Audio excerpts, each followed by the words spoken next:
के सब काम होने लगे। और कंसराज ने कि झूठन के मान बढ़ा दीने, अरे सज्जन की हो रही पामारी, और पतिव्रता भूखन मरी रही रंडी न को खीर भरी अथारी।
राजवंश के शासक में वैश्याओं की तो बड़ी भैया इज्जत होने लगी, पतिव्रता औरतें भूखन मरन लगी, और गुंडा जितने थे सब लुच्चा और लफंगन के रबड़ी से भोजन छनने लगे, और कंसराज के शासक में कानून नए नए बनने लगे।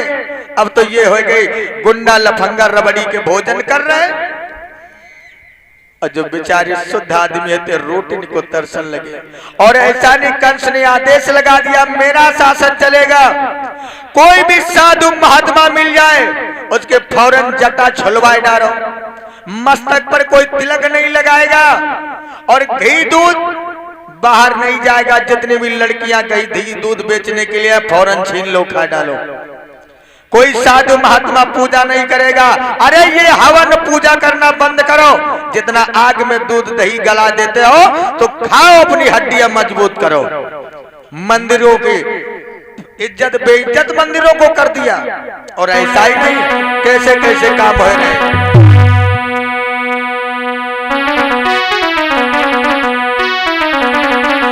कि मंदिर में गैया कट रही है, यमुना में लोहू बहता है, और मंदिर का जो सुतंग मुनि काली कोठी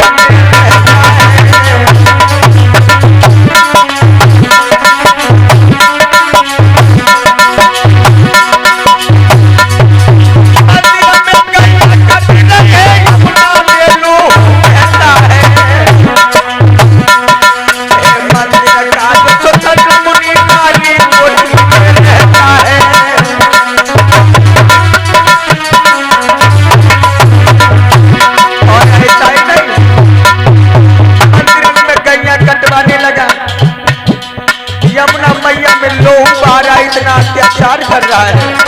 और ऐसा नहीं, ये पूजा हवन जब बंद करे साधन पे आई गई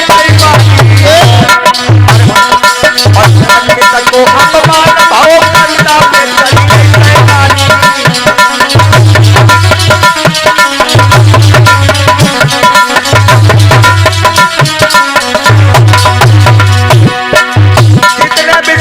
महात्मा ने सबकी जटाएं छुलवाई डाली, और जटाएं छुलवाई के लाल पीले कपड़ा पहने थे, सबके कपड़ा उतार के आदि जहानिया दो कुर्ता और सर पे नंबर वाली टोपी, सबको जेल में भर दिया। और हाथ में भरुआ कुदार दे के सबसे काम करवाओ, खेत गुणवा करवाओ। और ऐसा ही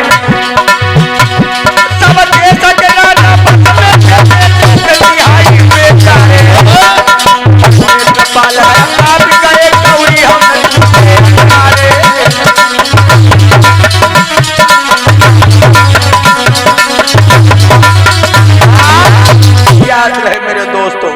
भोजराज कंस ने आदेश लगा दिया कोई भी साधु महात्मा पूजा हवन नहीं करेगा, और जो पूजा हवन करता हुआ मिल जाए फौरन खोपड़ी काट लो।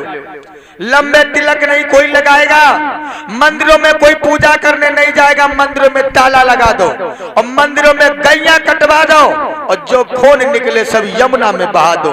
कोई भी देवी देवता की पूजा नहीं होगी, आज से मेरी पूजा होगी, कंस की पूजा होगी। और जितने बड़े बड़े महात्मा लंबे पेट ऊंचे पेट वाले घूम रहे, सब महात्मन को पकड़ो, इनकी जटा छुलवाए के बढ़िया रस्सी बनाओ तो मथुरा की बिटरिया सावन में झूला झूले। और जितने महात्मा है सबके नंबर वाली टोपी सर पे रखो, आधी कुर्तिया और आधी पैंट पहनाओ, पैजामा पहनाओ और सब महात्मन को जेल में डालो, हाथ में फरुआ गुदार दो, सबसे खेत गुड़वाओ। खाए खाए के सुअर जैसी गर्दन चढ़ी आई है, अब इन्हें काम करवाओ इनसे। सब साधु महात्मा जेल में भर गए, मंदिर में गैया कट रही। जब ऐसा पाप होने लगा मैया पृथ्वी चिल्लाने लगी, अब क्या करें। उसी समय मैया पृथ्वी ब्रह्मा जी के पास में कहने लगी, अरे परमपिता ब्रह्मा अब कोई उपाय करो, अब ये बोझ हमसे उठाया नहीं जा रहा है, जो मंदिरों में गौ माता की हत्या हो रही। उसी समय बाबा नारद को बुलाया, ब्रह्मा जी ने बोले, बेटा नारद अब तुम जाओ, इतना अत्याचार होने लगा है, जब तक भगवान का अवतार नहीं होगा तब तक इस पापी का विनाश नहीं होगा। बाबा नारद फौरन वहां से भगे, कहा भोजराज कंस के दरबार में आए। और जिस समय भोजराज कंस के दरबार में आए बाबा नारद, एकदम से कंस उठ करके बैठ गया। आइए महाराज। अरे चंदन चौकी डलवाई, अरे चंदन चौकी डलवाई, ओ नारद बोलियो है विधान।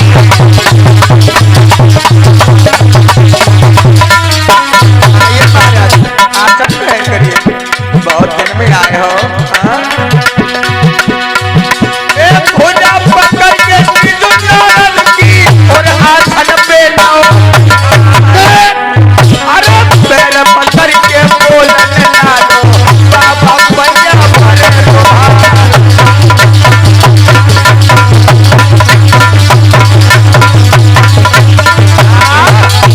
आइए महाराज आसन ग्रहण करिए, पैरों को छू के मस्तक में लगा लिया, बड़ा सुंदर आसन दिया। बाबा नारद कहने के, कहो देव भोजराज कंस सब कुशल तो है? बोले हाँ महाराज हमारे तो सब कुशल है, अपनी बताओ। बोले हमारी भी कुशल है। नहीं कोई बात हो तो बताओ। नहीं कोई बात नहीं। बाबा नारद से कंस कहने लगा, महाराज आज बहुत दिन में मथुरा की खबर लाई है, कहाँ रहा तो? बोले रहा तो अब जान तो है, संत सुखी विचरण तो मई, संत जब भी सुखी रहता है जब वो विचरण करता रहे। और जिस तरीका से एक जगह पर ठहरा हुआ पानी गंदा हो जाता है, उस तरीके से एक जगह पर ठहरा हुआ साधु गंदा हो जाता है। और फिर तो साधु और सांड और सिर्री ये तो चल ही करत है, एक जगह पे रुक गए तो गंदे हो जाएंगे। और सब कुशल है? हाँ कुशल है। भोजराज कंस हम तुम्हारे पास में, और तुम्हारे चाचा जो हैं भोजराज कंस के चाचा का नाम था देवक। बोले चाचा भी तुम्हारे यहाँ दरबार में बैठे? हाँ। तुम दरबार करते हो, कभी घर की तरफ निगाह किया? क्यों, मेरे घर में क्या हुआ? बाबा नारद कहने लगे, तुम्हारी जो बहन सबसे प्राणों से प्यारी है देवकी, इस समय वो पूरे 16 सावन कर चुकी है, यौवन की दहलीज पर कदम रख के मानो कदम रख चुकी है। सजी हुई फुलवारी को वह माली की जरूरत है, क्या करूं? अरे उसकी शादी कर दो। और जानते हो सयानी लड़की जब हो जाती और मायके में जब श्रृंगार करके डोलती है तो माई और बाप को बहुत बड़ा दोष लगता है, बहुत बड़ा पाप लगता है। बेटी को मायके में कभी श्रृंगार नहीं करना चाहिए। श्रृंगार श्रृंगार तुम्हारा है ससुराल का है, मायके का नहीं है। श्रृंगार करो, सुहागिन बन के रहो, लेकिन जो श्रृंगार करते हो जो मायके में न करो, ससुराल में करो, अच्छी रहोगे। हाँ बात क्या है? तो बोले अपनी बहन देवकी की शादी कर दो।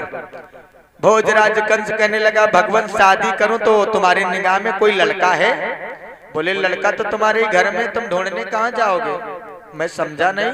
अरे जो तुम्हारी 6 बहनें और है ना, हाँ वो कहाँ है? बोले वो महाराज वसुदेव जी को ब्याही है, जो मेरे बचपन के मित्र भी हैं और मेरे बहनोई भी हैं। तो फिर काहे पागल बने, ये देवकी को विवाह उसी के साथ हम कर दो, लड़का कहाँ ढूंढने जाओगे? बोले हाँ ये तो बात सही है। उसी समय भोजराज कंस ने अपने मित्र वसुदेव को बटेश्वर से बुलवाया और बटेश्वर से बुलाए के वसुदेव से कहा कि मित्र, मेरी एक बहन है, मुंह बोली बहन है, इतना प्रेम करता हूँ, इतना प्रेम करता हूँ कि दुनिया भर को प्रेम इकट्ठा कर दो तो पूरा न पड़े। क्यों? भोजराज कंस अपनी बहन देवकी से बहुत प्रेम करता था, यहाँ तक कि है आए तो संग, जाए तो संग, सोए तो संग, रोए तो संग, गाए तो संग, खाए तो संग, सब संग, इतना प्रेम करता था, एक पल के लिए अपनी बहन को दूर नहीं अपने से करता था। वसुदेव जी इनकार भी नहीं कर पाए, कहने लगे ठीक है महाराज, अगर आपकी इच्छा है तो मैं तैयार हूँ, आप मेरे साथ में देवकी का विवाह कर दीजिए। लेकिन क्या बताऊं राजन, मैं देवकी से प्रेम तो बहुत दिन से करता था, लेकिन तुम्हारे डर के लिए हम कह नहीं पाए। तो कोई बात नहीं, हम तुम्हारे साथ में शादी कर देंगे। उसी समय भोजराज कंस ने मंडप अपने घर पे बनवाया है और वसुदेव जी के साथ में देवकी जी की भामरें डलवाई। रात में सारे कर्म संस्कार किए हैं भोजराज कंस ने। जब सुबह हुआ, अपनी बहन देवकी को विदा करने का नंबर आया, तब देवकी दुल्हन बन के चली है और जिस समय अपने भैया कंस को देखा तो बहन अपनी भैया के छाती से लिपट के फूट फूट के रोने लगी। भैया दुल्हनी बन के चली ससुराली, दुल्हनी बन के चली ससुराली,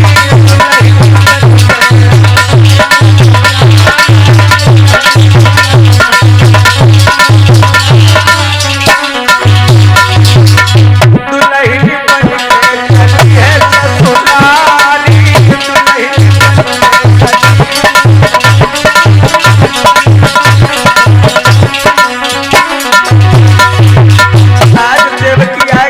भैया के छाती से लिपट के रोने लगी। बोली भैया ऐसी कौन सी हमसे भूल है तो इतने दिन का प्रेम एक ही रात में तुमने तोड़ दिया।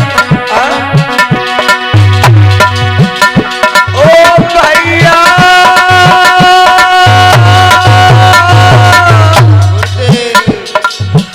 ओ भैया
होने लगी, अपने भैया से हाथ जोड़ करके बोली भैया ऐसी कौन सी आफत आएगी, कौन सी ऐसी हमसे भूल हो गई जो तुमने सारा प्यार एक ही रात में बिल्कुल पानी की तरीका बहा दिया।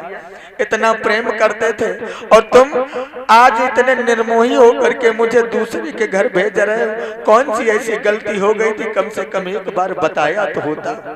भोजराज कंस कहने लगा अरे बहन देवकी तुम्हें नहीं मालूम है, तुम्हें नहीं मालूम है, अगर लड़कियां तो पराया धन होती हैं और उनका धन जिसका धन है उसी के घर भेजना पड़ता है। अगर कोई अपनी बहन बेटी को अपने घर में बैठा लेता तो याद रख मेरी बहन, मैं तुझे अपनी आंखों से कभी ओझल नहीं होने देता। लेकिन क्या कर कि बाबुल का ये घर बहना, अरे देवकी बाबुल का ये घर बहना, अरे 2 दिन का ठिकाना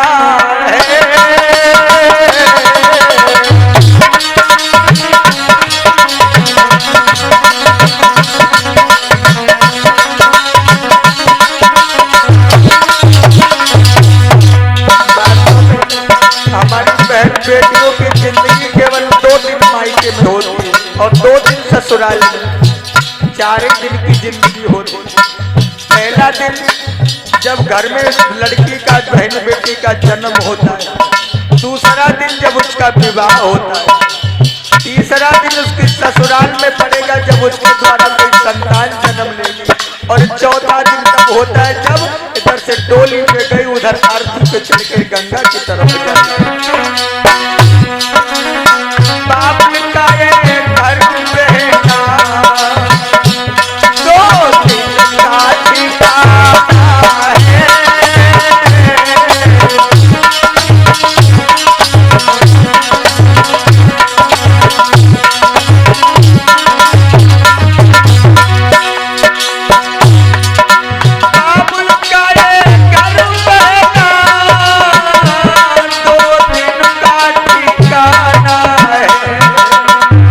गुरुजी रात भर का बसेरा है, अरे देवकी रात भर का बसेरा है, परसों में उड़ जाना है।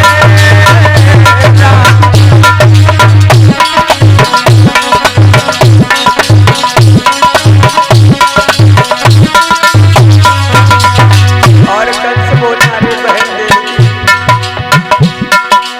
बेटी घर बाबुल के किसी और की अमानत तो है, लड़कियां तो पराया मत होगी। बेटी घर बाबुल के किसी और की अमानत है, ये है दस्तूर दुनिया का। देवकी ये है दस्तूर दुनिया का, हम सबको निभाना है, ये दस्तूर दुनिया का।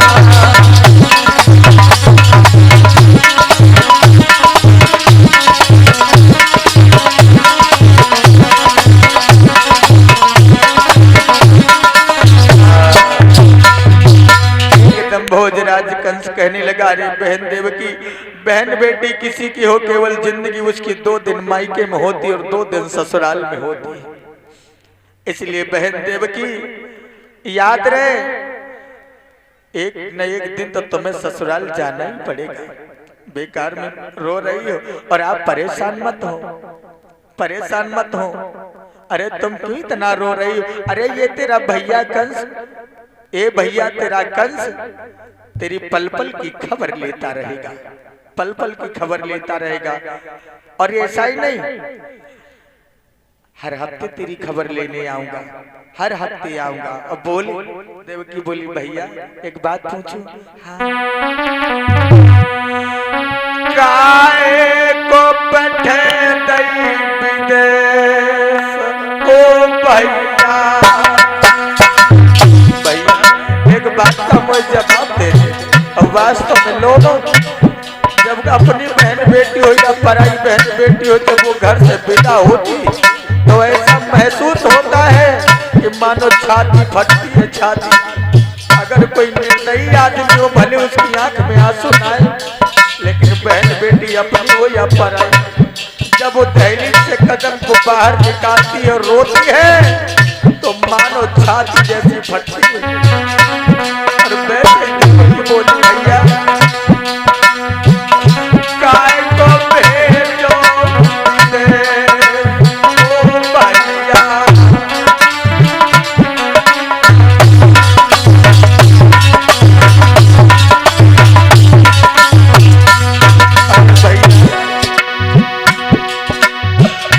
रक्षा बंधन पे मोर खूब लइयो,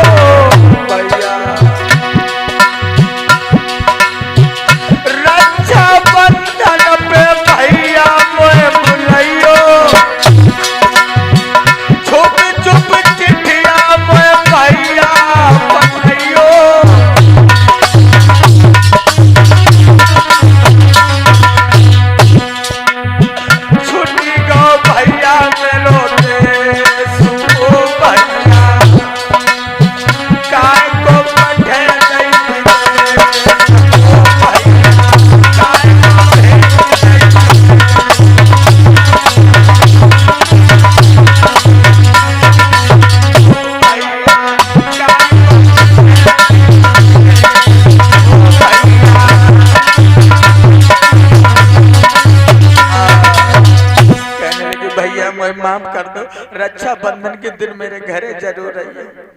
इसीलिए मैं रो रही हूँ कि साथ ही साथ मेरे आज मेरे भैया इतना निर्दयी बन गयो कि एक ही पल में अपनी बहन को अपने से जुदा कर दो। इसलिए भैया रक्षाबंधन पे जरूर मैं बुलवाइयो, हम ना आ पावे तो तुम मेरे, मैं तुझे ऐसे अकेले नहीं जाने दूंगा, अकेले नहीं जाने दूंगा, मैं तुझे खुद भेजने के लिए चलूंगा।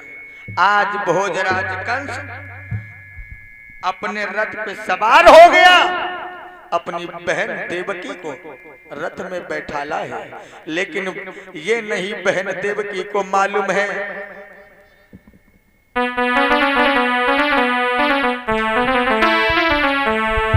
जिस भैया ने हमसे इतना प्रेम किया, आज उसी भैया के द्वारा मेरे जीवन की बगिया में आग लगने वाली है। मेरा खुशियों का संसार आज लुटने वाला है, नहीं मालूम है। चल दिया भोजराज कंस, अपनी बहन को रथ में बैठाला और बोला बहन अब मैं तेरी ससुराल तक तुझे भेजने के लिए चलूंगा। आहा, चल दिया। रथ में जब देवकी जा रही है, पीछे से एक रसाला है, और दा के पीछे कंसराज वसुदेव स्वर को साला है।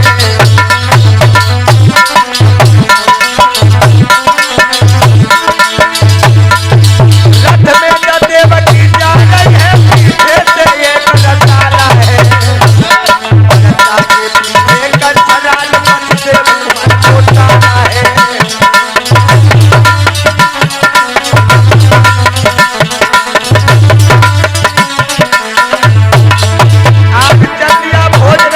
अपनी बहन देवकी को भेजने के लिए, और जो मथुरा के बाहर रथ निकला, रे भैया गजब हो गया।